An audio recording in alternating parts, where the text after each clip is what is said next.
Hey, you. Luka's back. Let's talk about it on the DLLS Mavs pregame show.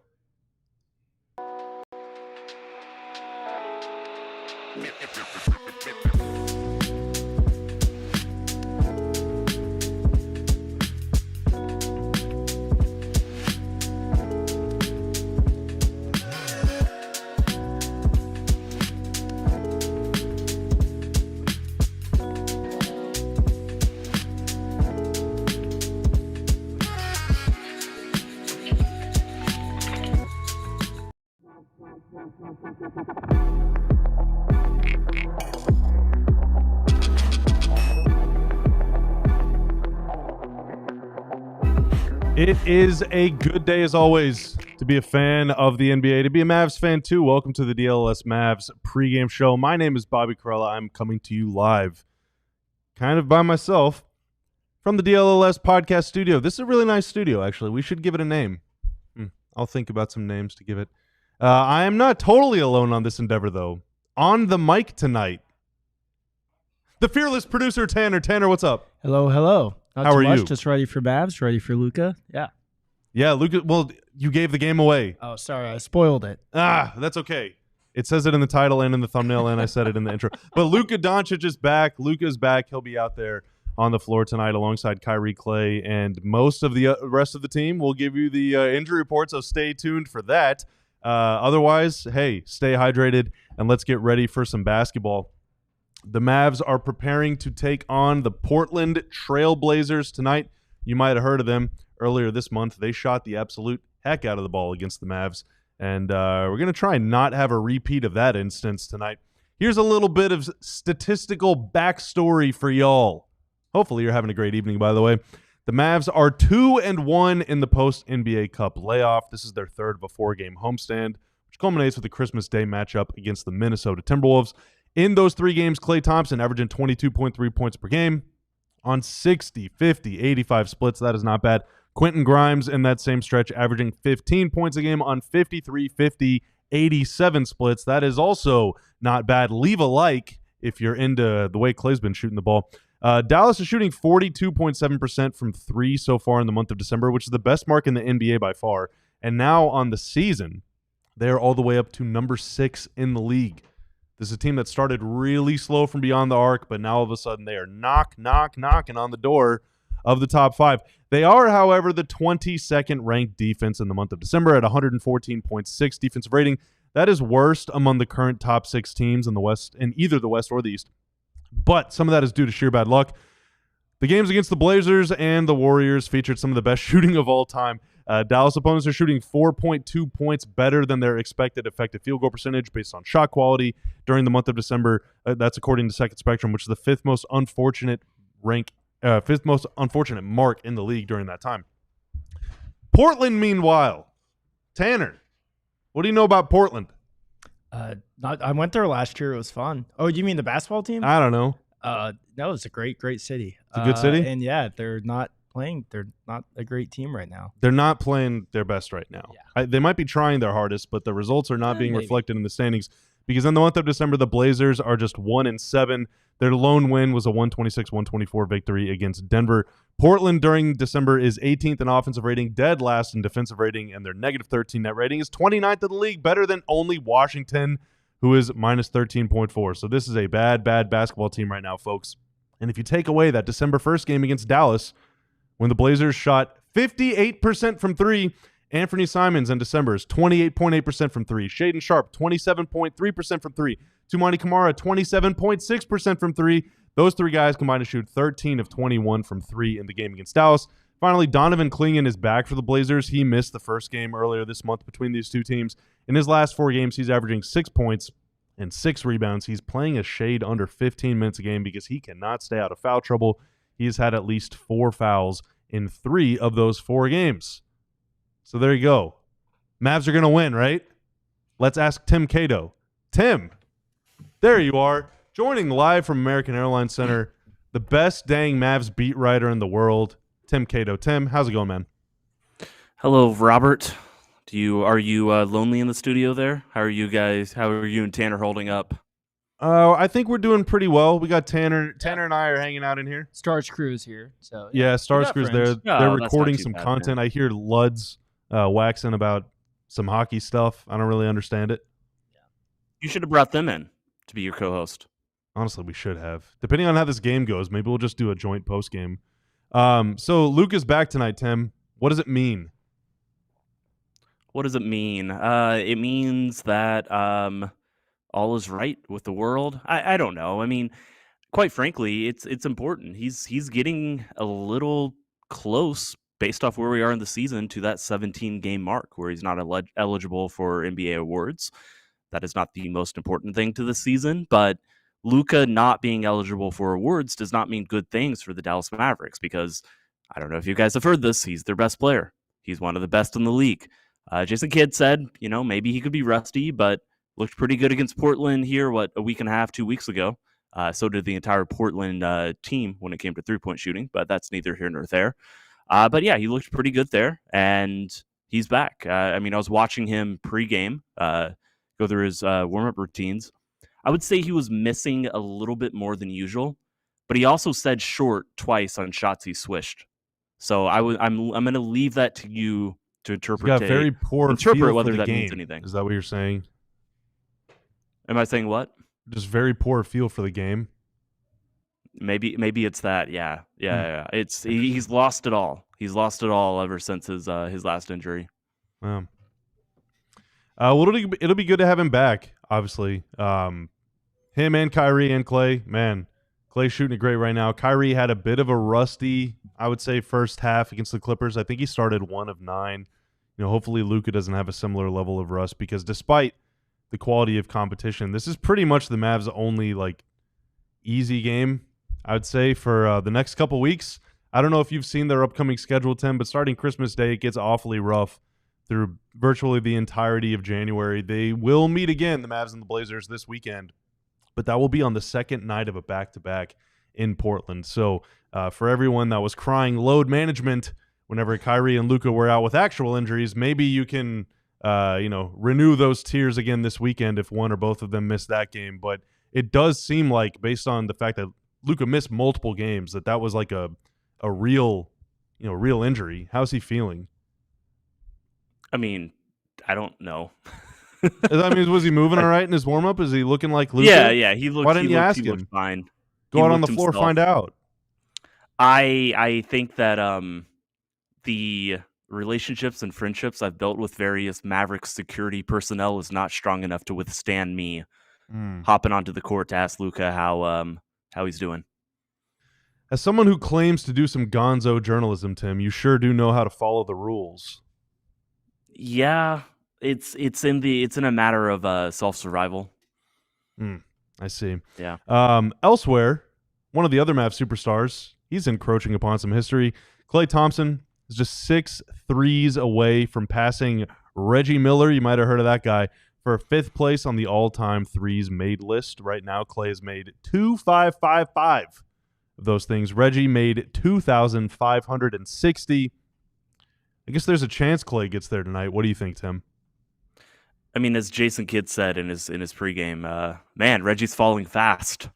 Whew. Welcome to the new NBA. It is inevitable that the legends of the past who did not play the way the game is played today are going to be falling down a list like 3-point makes. It was actually interesting. This is neither here nor there, but John Hollinger from The Athletic had a very interesting article where when we look at the rise of 3-point shooting, you know where it's coming from? The Gen Zers, the Zoomers. It is the youth who are shooting way more threes, not the old guard of the NBA, which makes sense. But I thought it was kind of cool to contextualize that. But whether Klay will break it tonight, I would say we might. Honestly, what's better than having a record to break on Christmas Day? So I don't think there's any need for him to force it. And I think that if this game plays out similar to the last time these two teams played, in terms of process, I don't think the results are going to be there for Portland, where they just hit every shot. So this may not be a game where he needs to play more than 24 minutes. Yeah, so it was 3 weeks ago when the Mavs went to Portland Dallas shot 50% from three. They were 18 of 36. That's pretty good, right? They were the second best three-point shooting team in that game. Portland was 18 of 31. They shot 58% from three. Toumani Camara hit 5 of them. Anthony Simons had a Klay Thompson-esque third quarter. Dude was just completely uncautious. Denny Avdia was really good, especially down the stretch for Portland. And after that postgame, you and I and Stein and KG were in the studio, and you and I were in full agreement. Like, I'm glad Dallas didn't change what they were doing in that game. They just said, hey, look, if they're going to keep shooting 90% from three, then it is what it is, right? We're not going to overreact to any of that stuff. However, do you think that there will be any extra, or I guess let's say that you were the head coach. Would you put any extra pressure on Anthony Simons from the start of the game, or would you just let the game play out again as it did last time and see, like, hey, let's see what these guys got? I don't think I would over-adjust to Anthony Simons. I just think that's, like, saying those words out loud, it kind of hits you how silly it is. What Jason Kidd said about that, I mean, I think he's a nice player. I've always thought that. But, you know, and the argument is like, look, he's their best player, so do you over-adjust to their best player? But I just don't think that's how Dallas is built necessarily. They're built to bother. Honestly, I guess I'm talking myself into the fact that I actually, Jason Kidd kind of is the type of coach who would, you know, throw some early double teams, some traps, not exclusively, not for the entire game, but just a little bit of extra pressure, extra defensive looks to see if you can get him off rhythm. But what Jason Kidd said in the pregame was, you know, what worked most was getting him to foul out. And quite frankly, you know, he didn't say, you know, read between the lines of that. The best way to, you know, limit Anthony Simons is to attack him and get whatever points he scores on the offensive end to get them back on the defensive end. I think that's pretty much the right approach for a far superior team to take against a team like the Blazers. Yeah, I agree on that too. I mean, Portland starts, you know, their lineup kind of varies based on injuries and all that stuff, but it's Grant, Camara, Ayton, Sharp, Simons. They usually put Camara on Luka. That means that Simons has to guard Kyrie or Shaedon Sharp has to guard Kyrie. I mean, unless you want Jeremy Grant doing that, it means the other guys got to guard Klay, run around screens and stuff. I mean, it really feels like the Mavs can go mismatch hunting against a lot of different players on their team tonight. And, you know, foul trouble did maybe save their skin a little bit in their last game. But what was really interesting is that Simons had, I think, 4 fouls in the second quarter and sat out for a really long time. And then the Mavs, like, kind of stopped going at him. Portland responded by sending a lot of double teams, playing a lot of exotic coverages, and Luka was like, all right, thanks. Ended up with 13 assists, which I think is his most in a game all season, or at least it was to that point. Dallas scored a bunch of points in the paint, had a bunch of open threes. I mean, I would say you're right. I'm not overreacting to their offense. I'm going to say I'm bigger than you and I'm better than you whenever the Blazers are on defense and force them to give me even more shots than they're getting at the other end. Yeah, that makes sense. I mean, big man, be tall, dunk basketball. Is that what we're back to? Hey, if they're going to double Luka, then you're damn right that's what we're back to. Okay?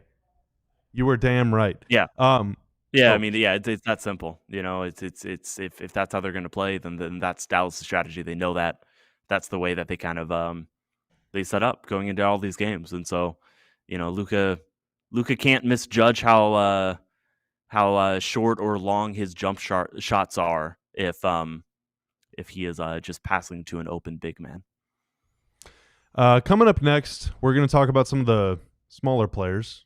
I like when big men do big men things, but there's been a lot of smaller players that do small player things a lot more than usual around here, and that's been really good to see, especially tonight in a game that's going to be pretty guard and wing heavy. So we will talk about that, and we're going to talk about some other stuff, X factors, keys to the game, things like that on the Dallas Mavs, the DLLS Mavs pregame show. Kevin Gray. But first, let me run you through my sleeper pick of the night. I'm going with Klay Thompson. He's chasing history. I think Klay's going to make more than 2.5 threes.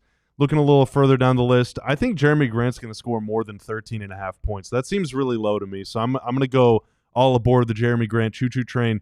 And then Spencer Dinwiddie off the bench. I think that he is going to score more than 8.5 points. And when all of those things happen, my multiplier is times 5.23. So my $5 pick will become $26.15 if and when that hits. If you want to play along with me, you can download the Sleeper app today, create a new account, use promo code DLLS Mavs. You can play $5. You can get 55 buckaroos for free to enrich yourself and make this holiday season your best ever. All right, let's bring Tim back. Tim, Spencer Dinwiddie, one of those guys off the bench. I got a couple stats for you. The Mavs are 10-2 this season when Dinwiddie scores at least 10 points, including 9-1 when he scores 10 off the bench. The Mavs are 9-2 this season when Quentin Grimes scores at least 10 points, and most of those instances have also been when he's come off the bench. And then the other night, they had 8 guys in double figures, which ties for their most in a game this season. They've only had more than that 2 times in their franchise history, one in 2019, one all the way back in like the 80s. I wasn't even alive back then. So who can verify if that's true or not? It really feels like this team is not only super deep, but also has so many guards, has so much playmaking. Najee Marshall, obviously another guy in there that's done the same thing. Jaden Hardy, he's not even playing. We haven't even seen Dante Exum play all season. And so, you know, it kind of looked like the offense was a little ugly in the game when both Luka and Kyrie missed. But when it's been one of those guys, or especially when it's been both of those guys, the offense has just been so much more fluid this season, thanks in part to some of these other players that are on the roster. Yeah, I think Dallas has been fortunate that its deepest position is the one that it's experienced the most in and out, injuries and that's where it's been concentrated. The games lost from Mavericks players, it's been concentrated in the guards with the guards, and they do have the depth to make up for that. And it took even in a game where 4 or 5 like 4 guards were missing a few nights ago without Luka and Kyrie. Plus 2 more off the bench. They at least still had enough guards to fill the rotation. Now, they did not have enough guards to make up for the fact that Luka and Kyrie were absent. But this was not a situation where they're freaking out or they're starting a two-way guy or even playing heavy minutes to a two-way guy. Jay-Z and Gortman, was not somebody. I think he ended up playing like 10, 12 minutes in that game. So it's not like Dallas was down so bad that they just had no depth whatsoever there. One thing that I thought was really interesting, the most interesting thing, there was something very interesting in the Jason Kidd presser, and often I'm on this show, I'm on this pregame, and I'm saying, it was a Jason Kidd presser, and he kind of said some stuff, and then we move on with life. But I've never heard him express this quite in as many terms. So he was asked something about Spencer or depth, or quite frankly, I already forgot. I think it was specifically about Spencer. And what he said is that Spencer Dinwiddie playing these minutes, he thought, it came earlier in the season due to injuries. And he mentioned that Dinwiddie specifically fits a Exum type player role or an Exum type role, because he's somebody that you put out there and you trust him to set up the offense. And I've never, like you think about Dante Exum, you think about Spencer Dinwiddie. They're obviously very different types of players in terms of scorers and drivers and kind of what they do, defenders.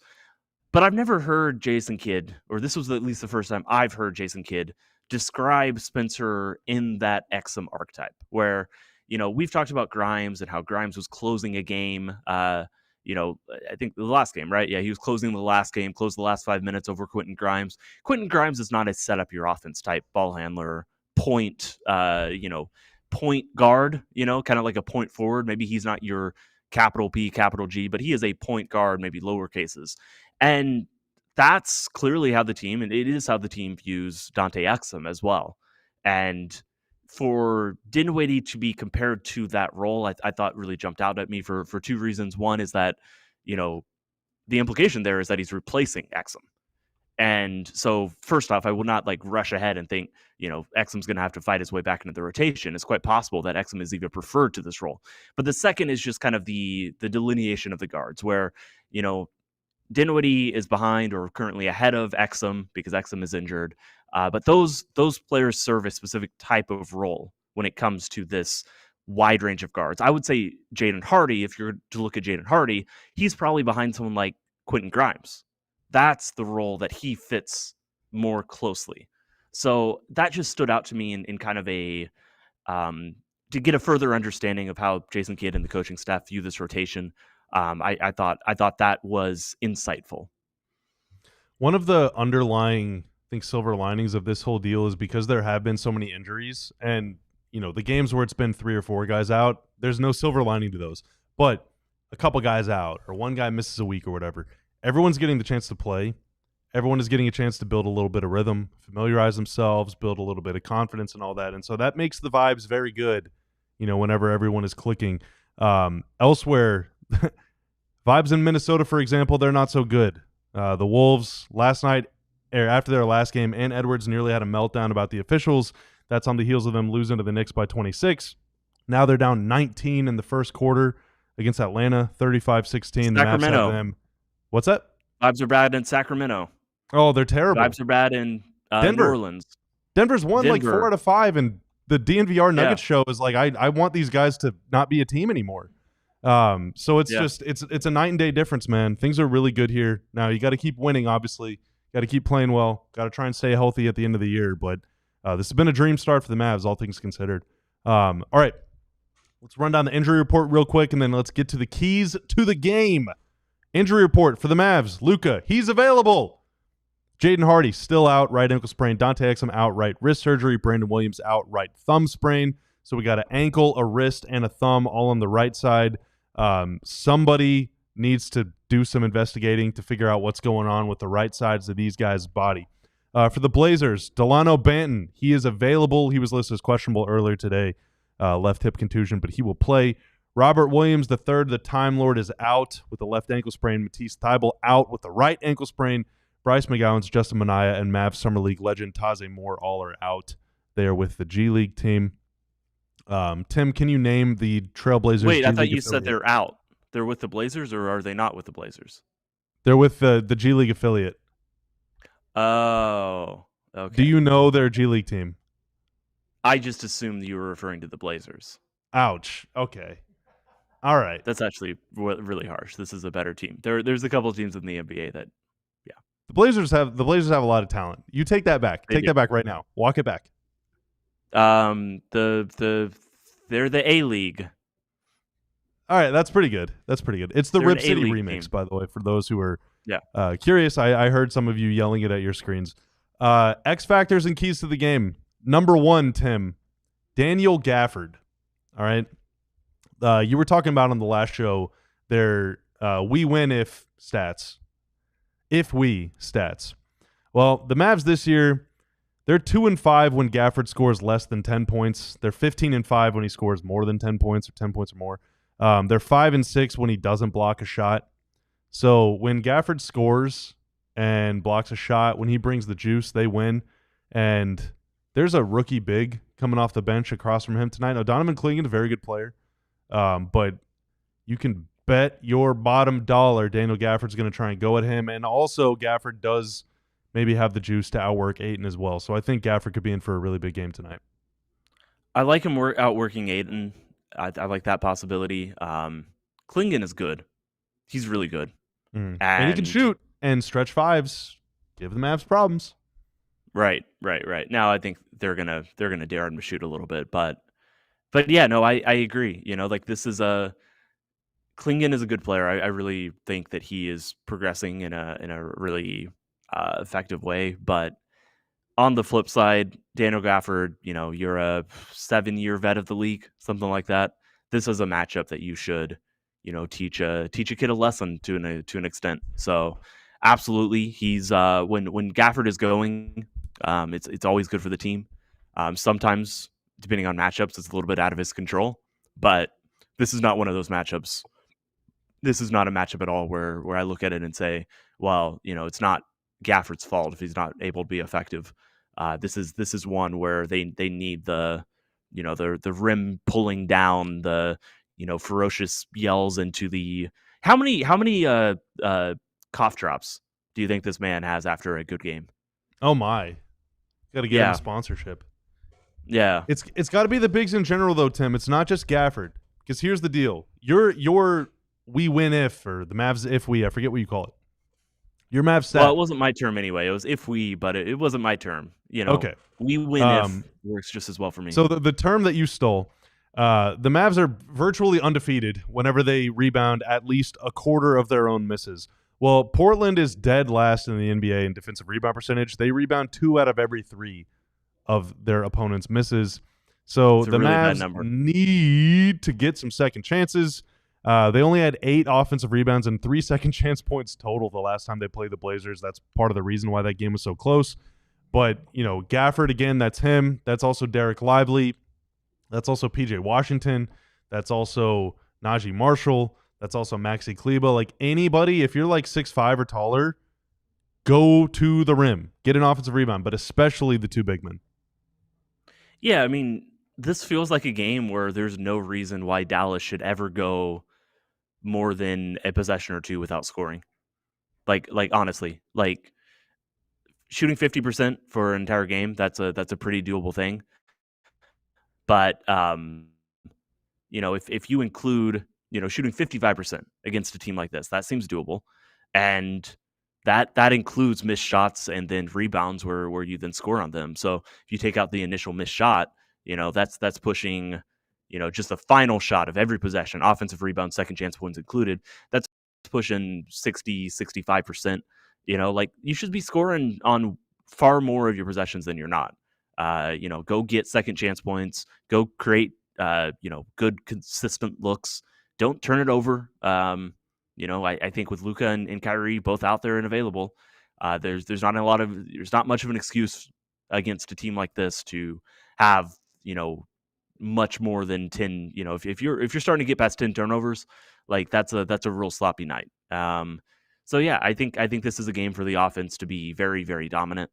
It just makes sense. Yes, there's a few good defensive players out there for Portland. I'm not denying that, but this is not a team. This team is too young for all of that defensive talent to be cohesive in a way that it should bother an elite offense led by 2 of the top 20 offensive players in the entire association. There's no excuse for that. Like this should be a very, very, very good offensive night from the Mavericks. And if you do that, yeah, you should be able to walk away, headed in, at some point in the fourth quarter, you should be winning this walking away. Yeah, the Blazers, again, they have a league average offense this month, and they have a negative 13 net rating. So their defense is horrible, or at least it has been lately. So we'll see if the Mavs can do it. Prediction time. Tanner, who leads the Mavs in offensive rebounds tonight? Go. Gafford. Tim. PJ Washington. All right, I got to, for the sake of sports disagreement, Derek Lively. We'll revisit that on the postgame show, or maybe I don't know. We might not. I don't know. We'll see. might forget. We'll see. Yeah, if I remember, if someone else remembers, then we'll revisit that. I'll also try and remember who guessed what. Last X Factor. Spencer I'm going to change Dinwiddie. mine to Luka Dončić. No, I'm going to change it's mine already to Kyrie over. Irving. The polls have Kyrie closed. Irving. The polls have closed. No. The polls have closed. Spencer Dinwiddie, the final X Factor of the game. I said this stat earlier in the show. The Mavs are 10-2 when he scores at least 10 points. He had 20 the last game against Portland. You're looking across the way at Portland's backups, even their starters. Dinwiddie has the professional advantage. Dinwiddie has the shot-making advantage over certainly Scoot Henderson and potentially Shaedon Sharpe, depending on the night. So, I mean, Dinwiddie should have pretty smooth sailing night, especially supporting one of Luka or Kyrie. Yeah, no, spot on. It's Dallas has the know-how. They have the experience. They have so many advantages over this team. Outside of, I don't think anybody can dunk like Shaedon Sharpe, but there's not a lot else that I wouldn't take this Mavericks roster and their personnel over what Portland has. Even if I like Portland, and I agree, I take it back. They're not a G League team. They're better than that. They've got a lot of talent. They have some competent players, but not competent enough to win consistently in this league. And I'd be pretty surprised. Like I think this team is. I think this team is far. I think this team has hit a professional journey, a professional, like motor. I'm still looking for the word. Rhythm, groove. Tidal wave. I think they're going to be fine. You're doing great. I respect you and I appreciate you. Hey Tim, Have a great game, and we will see you here, right? You coming back here for postgame? Absolutely. I'll be here. All right, cool. Well, I'll see you soon then, bud. Bye, Tam.